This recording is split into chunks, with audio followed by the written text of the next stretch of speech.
Hola, qué gusto que estén de vuelta en esta aula virtual. Vamos a empezar el curso 5, de esta aula virtual para acabar de redondear este concepto que iniciamos desde el curso 1, que es cómo funciona el Estado, cómo es el Estado mexicano, cómo no debe funcionar el mecanismo de la corrupción, cómo se hace una de sus funciones básicas, que es el tema de las contrataciones públicas, cuáles son los tipos de corrupción más impactantes para ti como ciudadano. Y ahora vamos a ver en este curso 5 una de las cosas más importantes que tú y yo tenemos que entender. Ya vimos cómo no deben comportarse los servidores públicos. Ahora vamos a estudiar cómo sí deben comportarse los servidores públicos. Cómo esperamos que se porten los servidores públicos. Y lo vamos a hacer a través de un decálogo, uno de veras, uno bien hecho, uno bien redactado, uno útil, no como los que de pronto salen en las mañaneras. Un decálogo bien hecho que está en el artículo 7 de la Ley General de Responsabilidades Administrativas. Es un decálogo porque tiene 10 incisos. Vamos a hacer 5 clases. En cada una vamos a ver 2 incisos para tratar de explicar exactamente a qué se refiere este decálogo y qué es lo que tú y yo podemos esperar razonablemente del comportamiento de un servidor público y por lo tanto lo que tenemos que exigirle a todos y a cada uno de los servidores públicos. Déjenme empezar por este concepto, el concepto ley general. Una ley general en nuestro país está solo por debajo de la Constitución y por arriba de las leyes federales e incluso de las constituciones locales. Por lo tanto, esta Ley General de Responsabilidades Administrativas vale para todo tipo de servidor público, de cualquier orden, de cualquier órgano, de cualquier lugar del Estado donde se ejerzan recursos públicos y se hagan funciones de servidor público. Le aplica a todo mundo. ¿Qué quiere decir esto? Que este decálogo es el código de conducta de los servidores públicos. Déjenme platicarles un poco la historia, porque es una historia bonita, porque este artículo tiene una significación importante para mí. Personalmente tiene un significado importante. Me tocó redactar a mí este artículo y en el proceso legislativo no dejé que le tocaran una sola coma a este artículo. Por una razón muy importante, porque a mí me gustan los símbolos, me gusta la idea de tener símbolos y me gustaba la idea de tener un decálogo. Varios diputados y senadores en algún momento trataron de llevarlo a 11, a 15, o a veces bajarle a 7.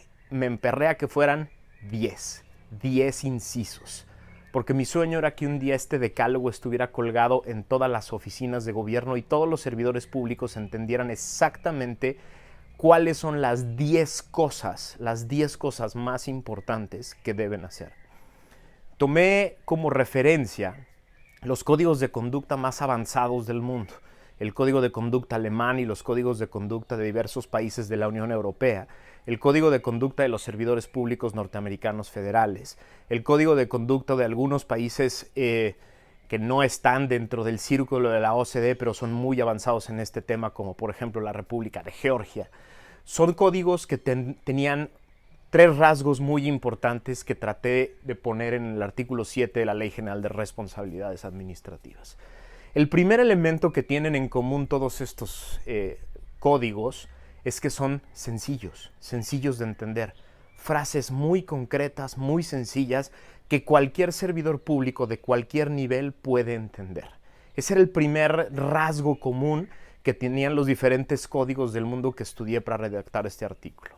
El segundo elemento es que siempre eran enunciados en positivo, para decirle al servidor público lo que espero de ti es. Normalmente las leyes que tienen que ver con comportamiento de servidores públicos, con temas de combate a la corrupción, establecen prohibiciones, ¿no? Conductas en negativo que llevan una sanción aparejada. Y eso confunde a veces mucho a los servidores públicos. A veces de una sola hipótesis normativa se pueden derivar 100 o 200 hipótesis diferentes de acuerdo a las condiciones del tipo.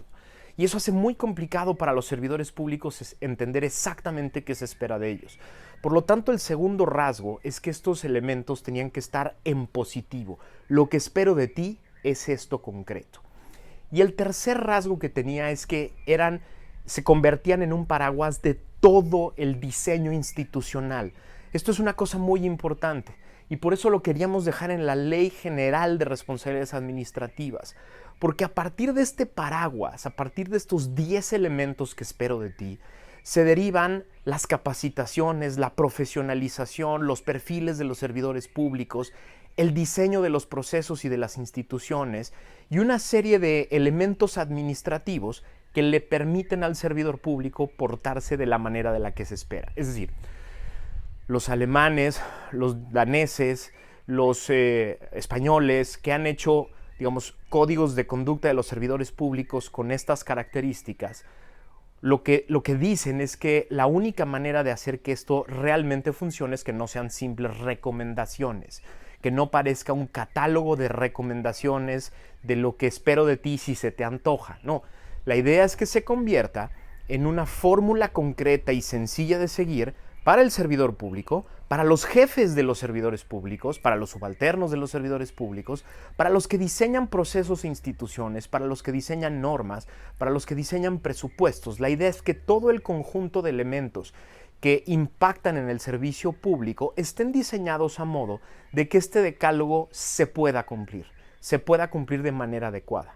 Y ojo, también, en estos mismos cuerpos normativos o derivados de ellos, se generan las normas en las que se establece qué pasa si no cumples, qué pasa si no actúas conforme al decálogo, qué pasa cuando no te adaptas a lo que dice el decálogo, cuáles son las consecuencias concretas. Y sí, en la Ley General de Responsabilidades Administrativas, después del artículo 7, viene todo el conjunto de normas que regulan qué pasa cuando no cumples el decálogo.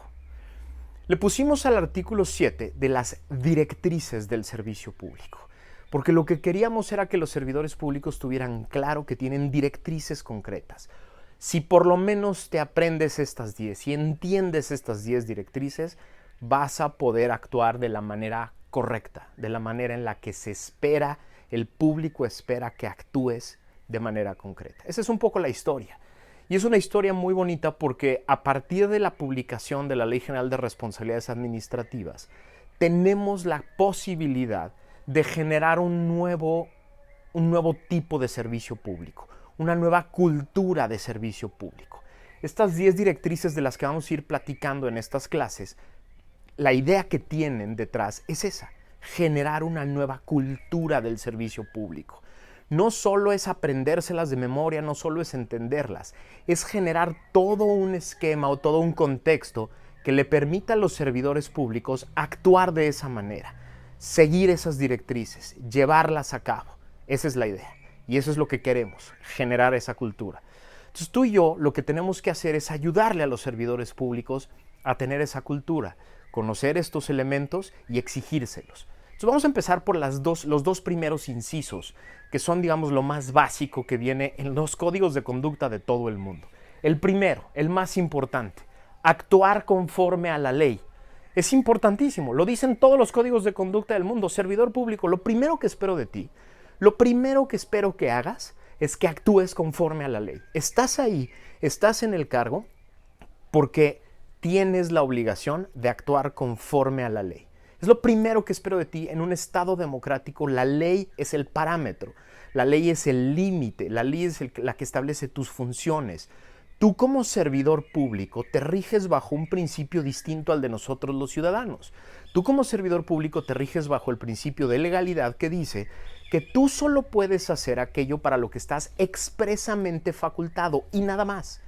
Por eso tienes que actuar conforme a la ley. Ahora, el inciso dice que para actuar conforme a la ley, primero tienes que conocerla.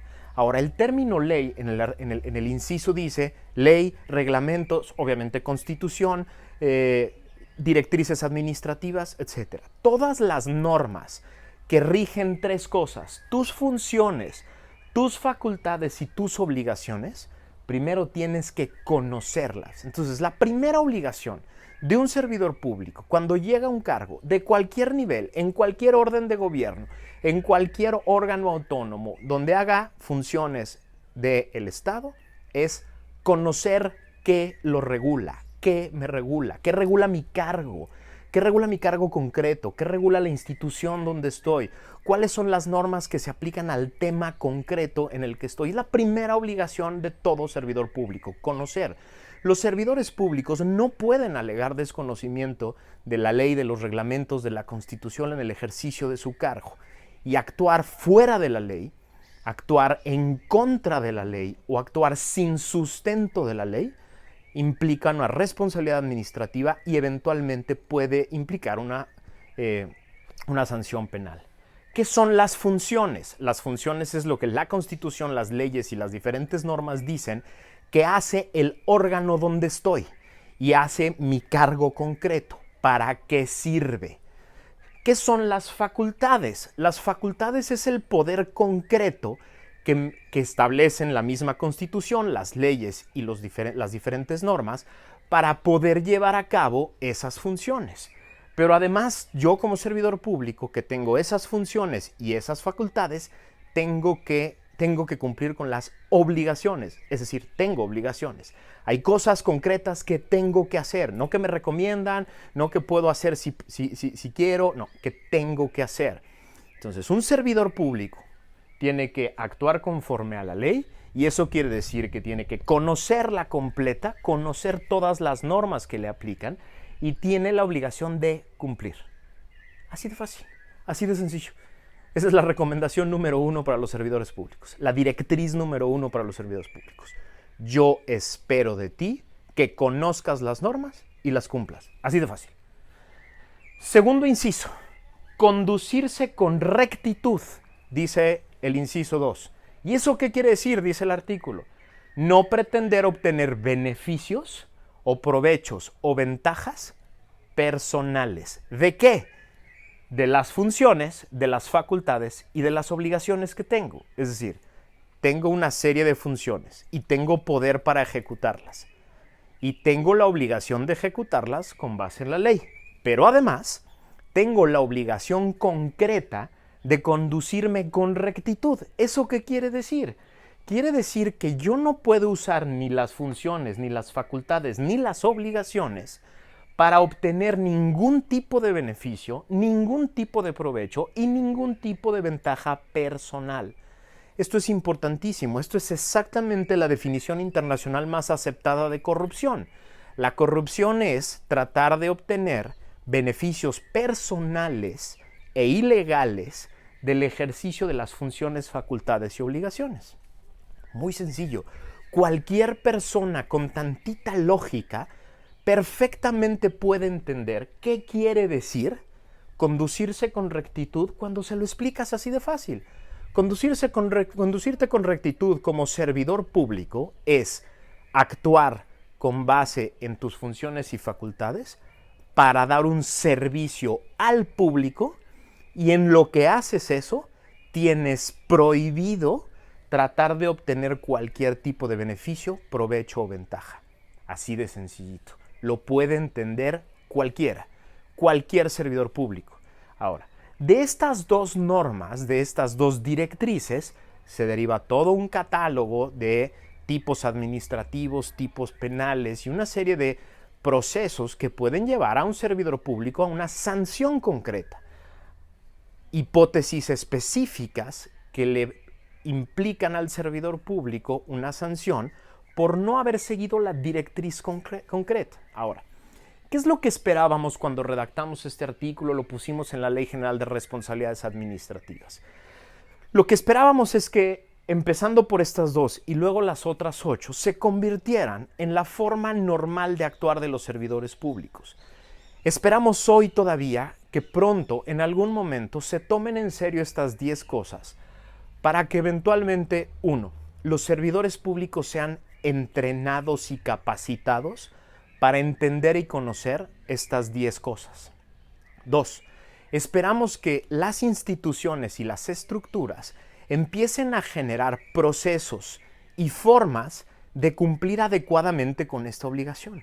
Porque hay veces que hay servidores públicos que me dicen, es que todo está hecho para que no cumpla con esto, para que mi función sea la contraria a estas cosas. Por lo tanto, es importante darle las condiciones, el contexto y los procesos adecuados para que puedan cumplir. Y 3, empezar a generar una cultura dentro del servicio público que sea conocida también por el público. Porque el público también somos responsables, corresponsables de ayudar a los servidores públicos a poder actuar con base en estas directrices. Tenemos que ayudarle a los servidores públicos de entrada, no sometiéndolos a la presión, a la tentación de violar estas directrices. Nos vemos en la clase que sigue.